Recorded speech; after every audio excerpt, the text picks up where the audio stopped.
Hermanos, vamos a mantener la Biblia abierta en el segundo libro, en el libro de Éxodo.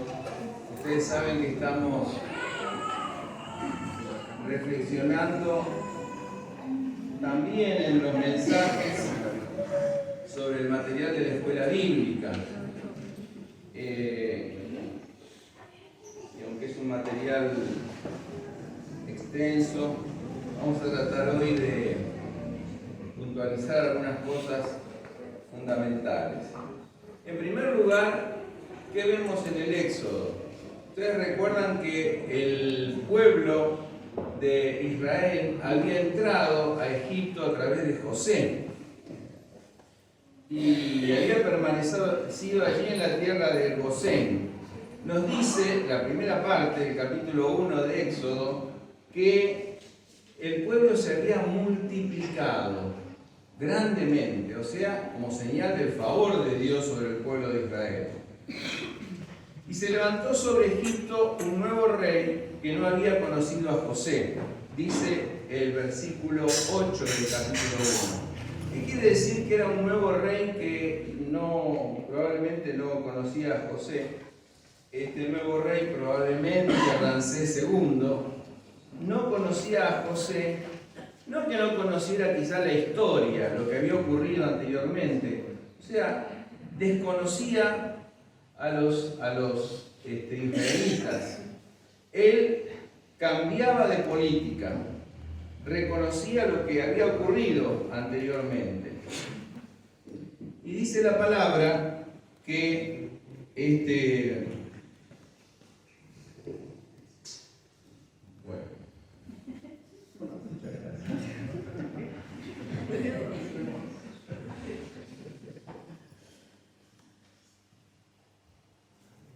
dice la palabra que este rey, que dijimos podría haber sido Ramsés II entre 1300 y fines del 1200 a.C., comenzó a concebir algunas ideas persecutorias en relación a los israelitas, ¿cierto? Y estas ideas persecutorias las tenemos en el versículo 10, dice: procedamos pues astutamente, no sea que se multiplique este pueblo y en caso de guerra se una también con los que nos odian y pelee contra nosotros y se vaya de la tierra. Miren ustedes cuántas ideas aparecían acá, ¿no? Cuántas especulaciones aparecían acá. Entonces, ¿qué determinación tomó? Tomó la determinación de oprimir al pueblo. Tomó la determinación de oprimir al pueblo de Israel. ¿Y cómo comenzó oprimiéndolos? Bueno, dice que comenzó oprimiéndolos a través del duro trabajo.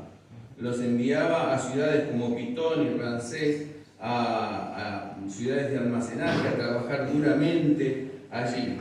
Pero el versículo 12 aparece como una paradoja. Dice: pero cuanto más los oprimían, más se multiplicaban. Cuanto más los oprimían, más se multiplicaban. Miren ustedes.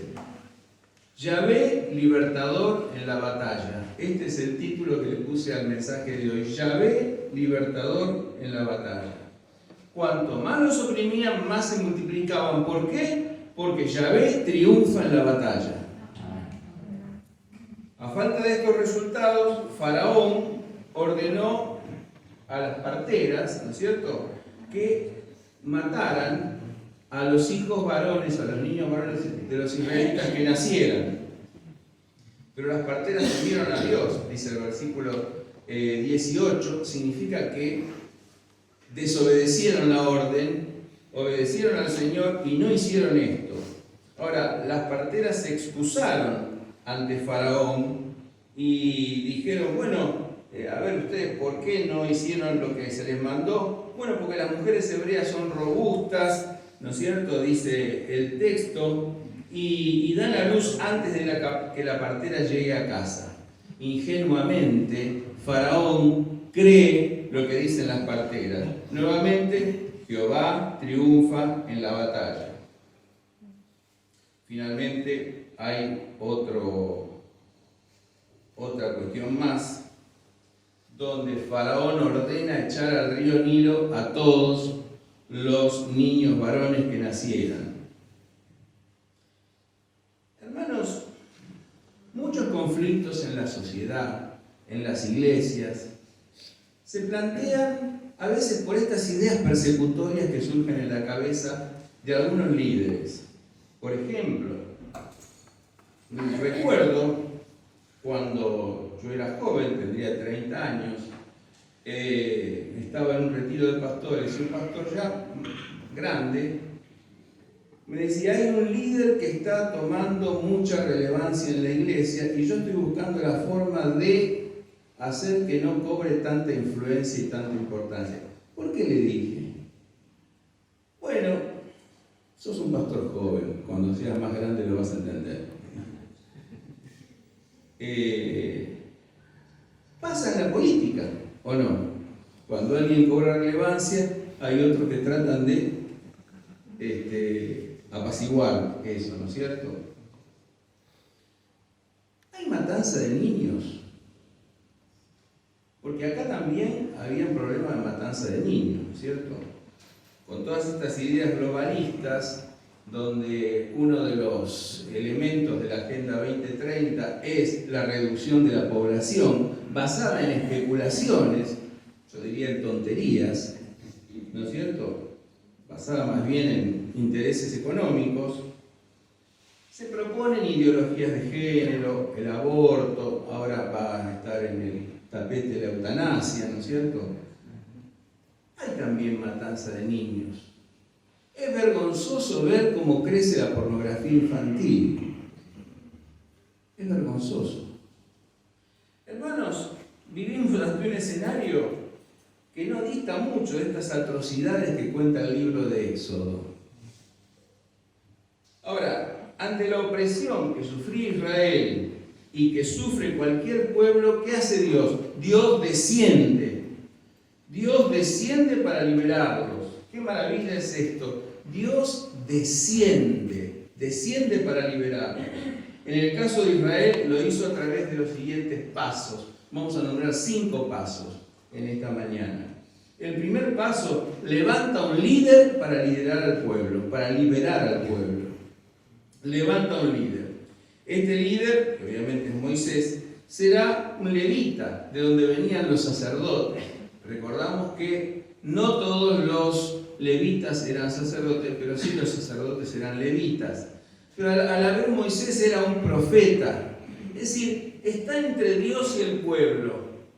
Está ávido de que se cumpla la voluntad de Dios, está sufriendo el pecado del pueblo, está intercediendo continuamente a favor de su pueblo delante del Señor.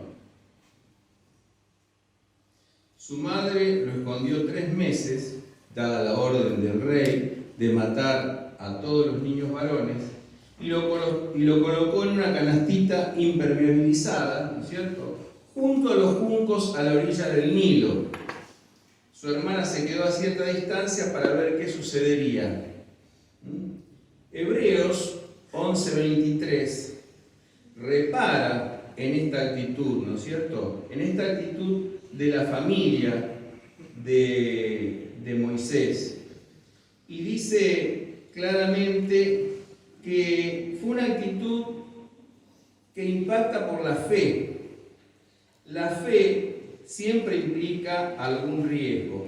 Y fíjense lo que dice allí el verso 23. Por la fe Moisés, cuando nació, fue escondido por sus padres durante 3 meses, porque vieron que era un niño hermoso y no temieron el edicto del rey.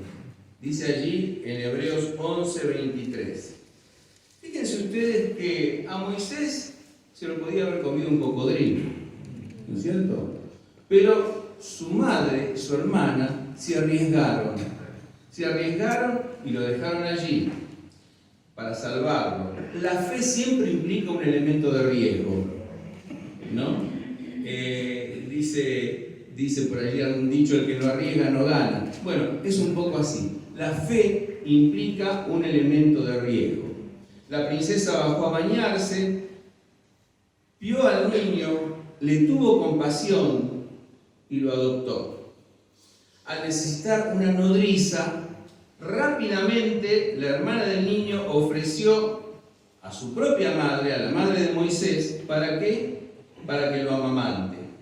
La princesa aceptó y terminó pagándole a la propia madre para amamantar a su hijo. Subrayo, terminó la princesa pagándole a su propia madre para amamantar a su hijo. ¿No es cierto? Es un toque de humor en esta treta, ¿no? Hay un toque humorístico, si se quiere.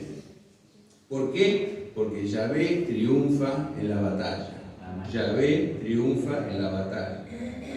Porque Yahvé triunfa en la batalla, Moisés significa el extraído. ¿Por qué? Porque fue sacado de las aguas, fue salvado de esa manera.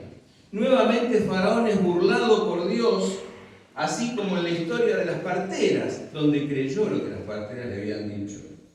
Dios no solo le conserva la vida, sino que le permite ser instruido en toda la sabiduría de los egipcios, dice el libro de los Hechos, capítulo 7, versículo 22, en aquello que Lucas compila como el mensaje de Esteban. O sea que Dios le conservó la vida, Dios lo instruyó, Dios lo preparó, Dios levantó ese líder. Luego, ya joven, ese líder va a descubrir a su pueblo. ¿Qué es lo que pasa en su pueblo? Su pueblo está siendo oprimido. Y en un acto justiciero, pero lleno de ira, delictivo, mirando para todos lados para ver si había alguien, en un acto de prudencia imprudente, mató al egipcio. Cuando este episodio se difundió, Moisés tuvo que huir a Egipto, a Madián. Hermanos, la primera cosa, Dios levanta un líder. Yahvé triunfa en la batalla. En primer lugar, Él levanta un líder. Cuidó a Moisés, lo formó. Así hizo con cada uno de nosotros. Yo quisiera que en esta mañana cada uno de nosotros mire su propia vida, su propio pasado, cómo Dios lo cuidó desde su nacimiento. Porque Jehová triunfa en la batalla. Debemos en situaciones de crisis actuar así como la madre y como la hermana de Moisés, que lejos de resignarse, ¿qué hicieron? Se arriesgaron en fe y actuaron ¿cómo? Con sabiduría y con astucia. ¿Qué nos enseñaba el Señor Jesús en Mateo 10:16? Sean sencillos como palomas y astutos como serpientes. Ahora, la segunda cosa, el segundo paso que Dios da para liberar a su pueblo, llama y comisiona al líder. A este Moisés Dios lo va a llamar y lo va a comisionar. En capítulo 3 y 4 tenemos un poquito de esto. Cambia el escenario porque Moisés ha tenido que huir, porque ha matado a este egipcio, y entonces se fue a Madián, al desierto. Allí apacentaba las ovejas de Yetro, su suegro, ¿no es cierto? Y llegó al monte Horeb, identificado como también el monte Sinaí. Y Dios lo llamó como en medio de una zarza que ardía y no se consumía. Fíjense lo que dice el versículo 4. Dice, cuando el Señor vio que se acercaba para mirar, Dios lo llamó en medio de la zarza y le dijo, Moisés, Moisés. Y él respondió, heme aquí. No te acerques, quita las sandalias de tus pies, porque el lugar donde estás, tierra santa es. Yo soy el Dios de tus padres, de Abraham, de Isaac, de Jacob. Y Moisés cubrió su rostro por temor de mirar a Dios. Y el Señor le dijo, ciertamente he visto la aflicción de mi pueblo y he escuchado su clamor. Dios escucha el clamor del necesitado. Dios desciende. Dios ahora va a aparecérsele a Moisés y lo va a llamar y le va a dar una comisión. Dios lo llama en medio de una zarza que ardía y no se consumía. Dios entonces manifiesta que el propósito que tiene para su vida es que saque a ese pueblo de Egipto y que forme una nueva nación. una comisión bastante difícil, ¿no es cierto? Una comisión compleja. Ahora Moisés va a poner algunas excusas ante este llamado de Dios. Y después las podemos leer bien acá, ¿no? Pero la primera excusa que él pone, versículo 11 del capítulo 3, dice: ¿y quién soy yo? ¿Quién soy yo para que saque este pueblo? ¿Quién soy yo? No es una simple actitud de humildad la que tiene Moisés, sino significa que él cree que no tiene chances de impresionar a los egipcios. Se siente completamente inadecuado. Ahora viene la respuesta de Dios: yo estaré contigo. Yo estaré contigo. No importa quién eres tú, importa quién soy yo, dice Dios. No interesa tanto quién eres tú, interesa quién soy yo, que voy a estar contigo, le dice Dios. No es un proyecto tuyo. Y escuchen bien esto, porque es central. No es un proyecto tuyo, Moisés, es un proyecto mío. Y los planes de Dios no fracasan. Segunda excusa que da Moisés: y si me preguntan qué Dios te envía, cuál es su nombre, ¿qué le responderé? Y aquí viene la respuesta. La respuesta se puede traducir de muchas maneras. Eiche, Kaseh, Kasher, Eiche. ¿Qué es? Yo soy el que soy, podría ser. Yo soy el que estoy. Yo tuve dos profesores de Hebreo y Antiguo Testamento, uno el doctor Clark y otro Severino Croato, que les gustaba esta traducción: yo soy el que estoy. Claro, los semitas, pensar en el yo soy, en el ser, más quizás les interesaba que Dios era el que estaba, el que está en los momentos de crisis, de alegría, en todo momento. Yo soy el que estoy. Se puede traducir también así. La Torá normalmente traduce: yo seré el que seré, o yo voy siendo el que voy siendo. Pero me gusta mucho una traducción de Albright, un estudioso del Antiguo Testamento, que es: yo soy el que hago ser. El que hago ser lo que aún no es. Qué reflexión hermosa es esta, ¿no es cierto? Yo soy el que hago ser lo que aún no es. Yo soy el Dios creador, no el que creó una vez, sino el que sigue creando en el devenir de la historia. Tercera excusa: y si no me creen ni me escuchan, y si no me creen ni me escuchan, ¿qué es lo que tienes en tu mano?, le dice el Señor. Una vara. Bueno, con esa vara hará señales en mi nombre. Y el Señor le muestra varias señales. Cuarta y última excusa: por favor, Señor, nunca he sido hombre elocuente, soy tardo de habla y torpe de lengua. Dos respuestas le da el Señor: ¿quién ha dado la lengua? ¿Quién te ha dado la boca? ¿Quién te hace hablar? ¿No soy yo? Claro que sí. Como Moisés insiste, el Señor le dice: ¿no está allí tu hermano Aarón? ¿Tu hermano Aarón? Él es un hombre que habla bien. Versículo 16 del capítulo 4. Él es un hombre que habla bien. Tú serás a él por Dios y él será por boca tuya. Hermanos, yo quiero reflexionar un poquito sobre esto. Dios tiene un propósito para cada una de nuestras vidas. Ese propósito implica no solamente un cambio en nosotros, sino un cambio en la trama social en la que vivimos. Dios nos llama a todos, no hay una sola persona a la cual nos llame. No importa quién sos vos, importa quién es el que te llama, que va a estar con vos, ¿no es cierto? Él va a estar con vos en cualquier circunstancia. Él es el que hace ser las cosas que todavía no son.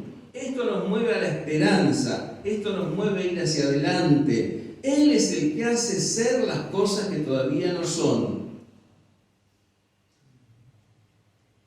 Él es el que te utiliza con lo que tienes en tu mano.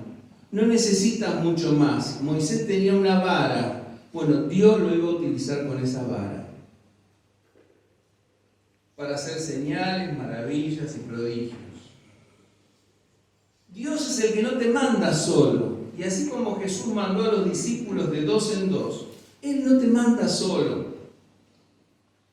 Él es el que te pone en un equipo de trabajo, como lo hizo Moisés con Aarón, para que se suplan mutuamente. Porque no se trata de nuestro plan, se trata del plan del Señor. Y no es que estén en contradicción los planes nuestros con los planes del Señor, pero nuestros planes tienen que ponerse en sintonía, en armonía con los planes del Señor, ¿no es cierto? Dios triunfa en la batalla, aún en esa batalla que nosotros tenemos con nuestras propias dudas. Moisés tenía dudas, pero Dios triunfó en la batalla que él tenía contra sus propias dudas.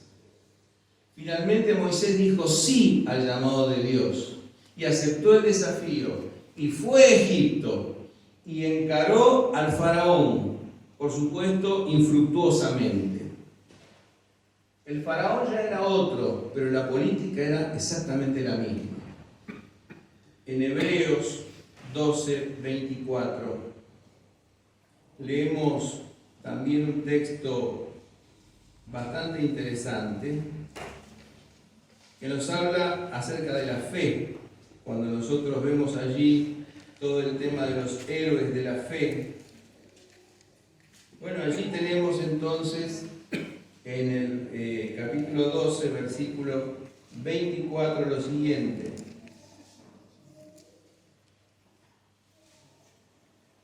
11:24, perdón. Por la fe Moisés, cuando era ya grande, rehusó ser llamado hijo de la hija de Faraón, escogiendo antes ser maltratado con el pueblo de Dios que gozar de los placeres temporales del pecado, considerando como mayores riquezas el oprobio de Cristo que los tesoros de Egipto, porque tenía la mirada puesta en la recompensa.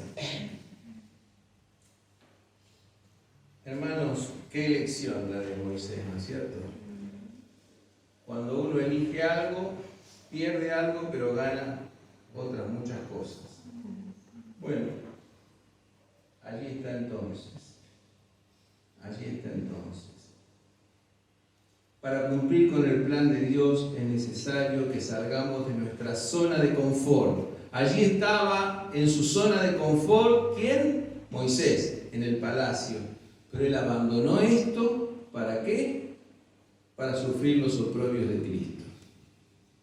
Y para ponerse al frente de aquella gesta de liberación y avanzar tras los pasos de Cristo. Primero, en este triunfo en la batalla, levanta un líder. Segunda cosa, llama a ese líder. Tercera cosa, Yahvé manifiesta su poder mediante castigos que intentan ablandar el corazón del faraón. Y esto está entre los capítulos 7, 14 al 15, 27. En el 7:14 el Señor le dijo a Moisés: el corazón de Faraón es terco, se niega a dejar ir al pueblo. A esto se suceden una serie de desastres, pestes, plagas, que intentan disuadir al Faraón. Es necesario decir que Dios endureció el corazón de Faraón, porque primero Faraón se endureció.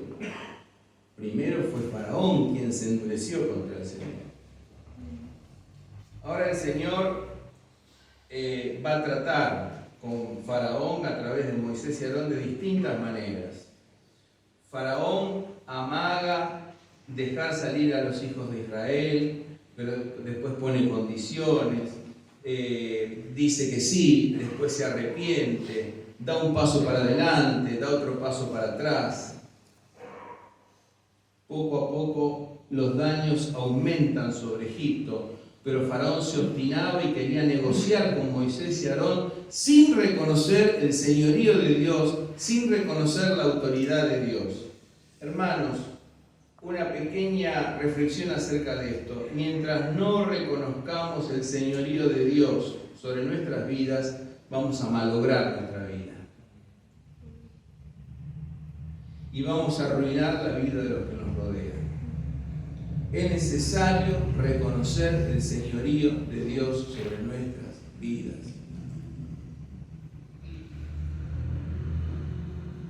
Dios levanta a un líder, Dios llama a ese líder, Dios manifiesta su poder mediante castigos sobre Egipto.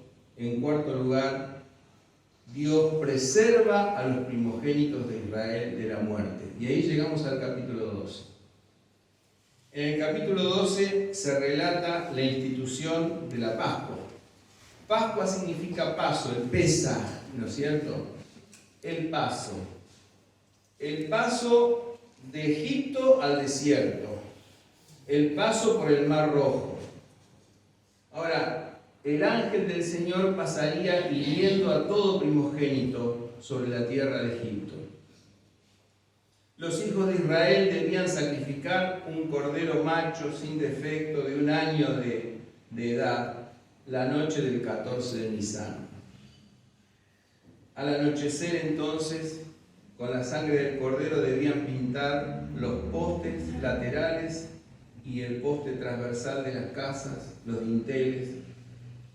Comer la carne asada con fuego, con los panes ácimos, los panes sin levadura y las hierbas amargas. Después hay toda una serie de ceremonial que se explica. Pero esa sangre en los postes impediría que el ángel destructor entrara en las casas de ellos para herirlos. Esta celebración, por supuesto, era un juicio contra los dioses de Egipto y sería recordada cada año, máxime entre los cananeos. El sacrificio de niños era sustituido por el sacrificio de animales, de cordero. Fíjense ustedes, hay un antecedente de esto en Abraham, ¿no es cierto?, cuando va a entregar a Isaac. El Cordero Pascual representa a Jesús. Representa a Jesús, al Cristo inmolado en la cruz del Calvario. Por eso Pablo, en 1 Corintios 5:7, dice: limpiaos de la vieja levadura, ya que sois levadura nueva, porque Cristo es vuestra Pascua. Y en Juan 1:29 dice: he aquí, señalando a Jesús, el Cordero de Dios que quita el pecado del mundo. Para todos nosotros, a través de su muerte, Cristo nos libera del poder del pecado y de la muerte. Yahvé nos libera en la batalla contra el pecado y contra la muerte eterna. Mis hermanos, qué maravilla. La liberación más profunda que podemos experimentar nosotros es la liberación de la esclavitud más profunda, la esclavitud del pecado. Esa esclavitud del pecado se manifiesta de múltiples formas en cada uno de nosotros. Pero solamente Cristo puede liberarnos. Solamente Cristo en su sangre puede perdonarnos. Solamente Cristo en la cruz cargó nuestros pecados. Solamente Cristo, dejando el sepulcro vacío, es la base de nuestra esperanza. Para todos nosotros, a través de su muerte, Cristo nos libera del poder del pecado y de la muerte. Yahvé nos libera en la batalla más profunda que tiene el ser humano. Finalmente, y en quinto lugar, Yahvé lleva a los israelitas a cruzar victoriosos el Mar Rojo. Cuando los israelitas emprendieron el éxodo, la salida, Faraón volvió a arrepentirse una vez más, alistó sus ejércitos y comenzó a perseguir a los israelitas. De este modo los israelitas se encontraron en una encrucijada. Por un lado el mar y por otro lado las tropas del faraón que venían detrás. El pueblo se descorazonó, pero Moisés les dijo, capítulo 14, 13 y 14 de Éxodo. Dice así: pero Moisés dijo al pueblo: no temáis, estad firmes y ved la salvación que el Señor hará hoy por vosotros, porque los egipcios, a quienes habéis visto hoy, no los volveréis a ver jamás. El Señor peleará por vosotros, mientras vosotros os quedáis callados. El pueblo estaba gritando, el pueblo estaba clamando. Moisés les dice: estad quietos, estad callados, ved la salvación de Dios. Hay cosas en nuestra salvación que tenemos que hacer nosotros, pero hay cosas que las va a hacer Dios. Dios va a hacer del principio hasta el fin. Ahora, fíjense ustedes, el pueblo debe quedarse callado. Pero Moisés seguía clamando, Moisés seguía orando, Moisés seguía gritando probablemente.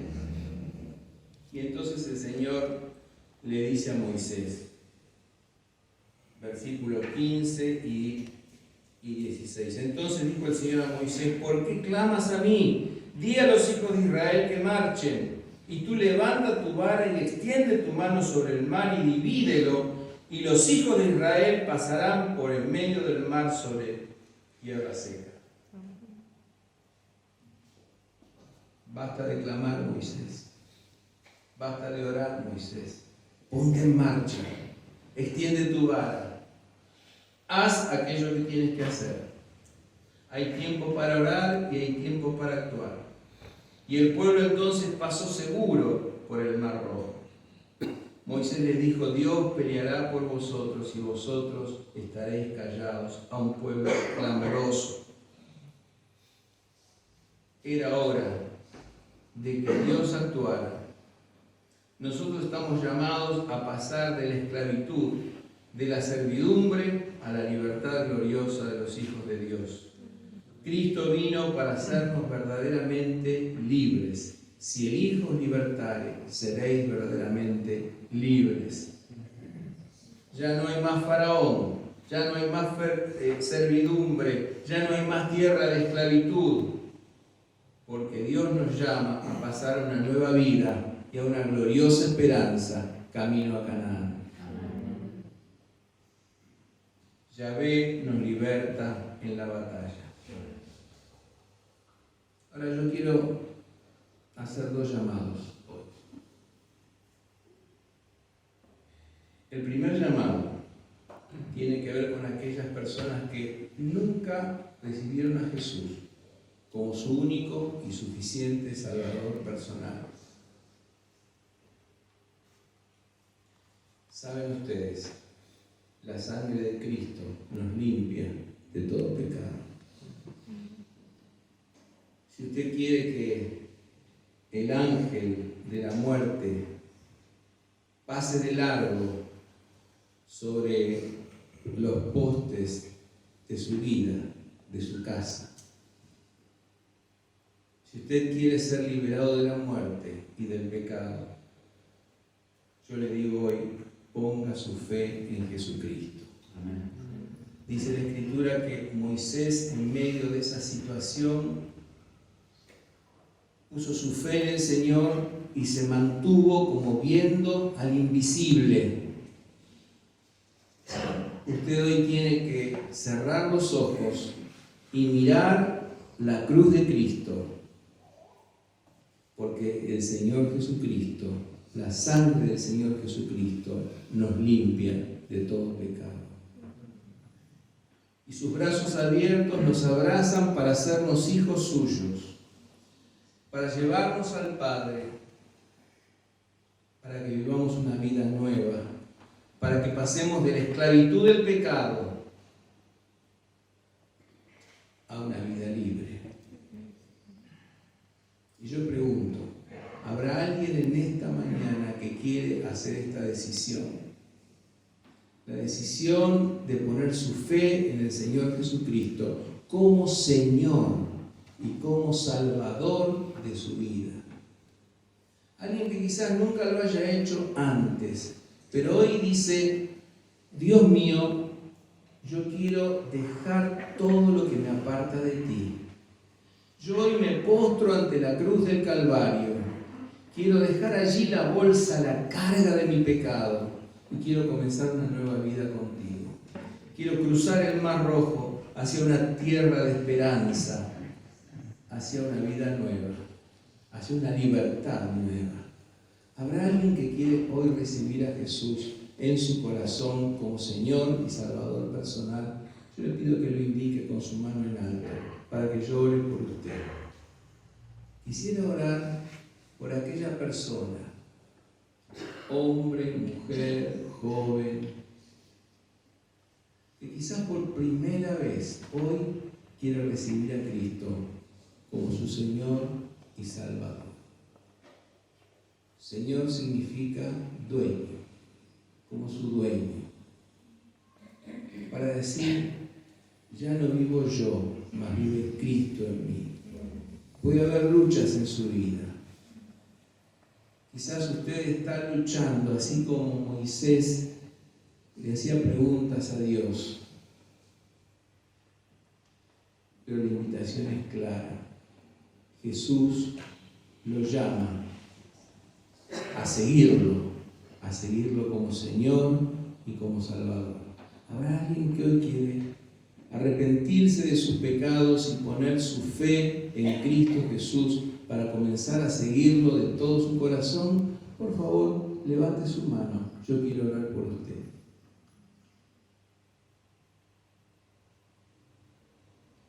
Si no, dejamos que Dios siga obrando en la vida, en el corazón de cada hermano, de cada hermana. Pero quiero hacer un segundo llamado, y es a los hermanos. Recordar que nadie está en este mundo por casualidad.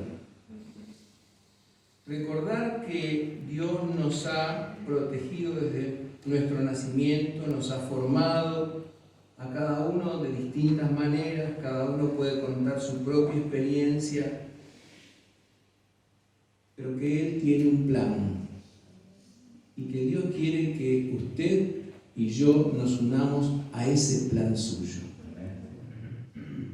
Dios tiene un plan para su vida. Dios lo quiere levantar a usted para que usted sea parte importante de ese plan que Él tiene para la historia. ¿Usted querrá hacerlo? No importa quién soy yo, implica quién es Él. Importa eso, quién es Él. Él, el que hace ser las cosas que todavía no son. Él, el que nos da hermanos y hermanas para que nos acompañen en el camino. Él, que nos llama a actuar con lo que tenemos en nuestra mano, con lo que Dios nos dio. Él hoy nos llama a consagrarnos a Él.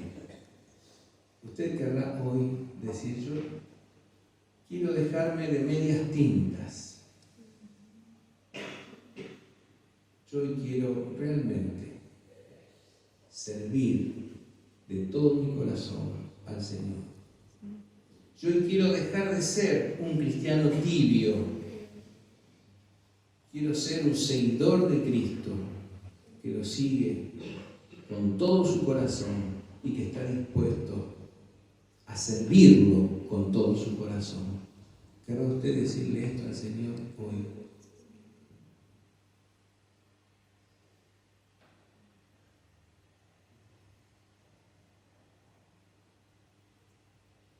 Quien quiera decirle esto al Señor, yo ahora voy a orar para que el Espíritu Santo llene los corazones, llene este lugar. Le voy a pedir que se ponga de pie y me acompañe en la oración.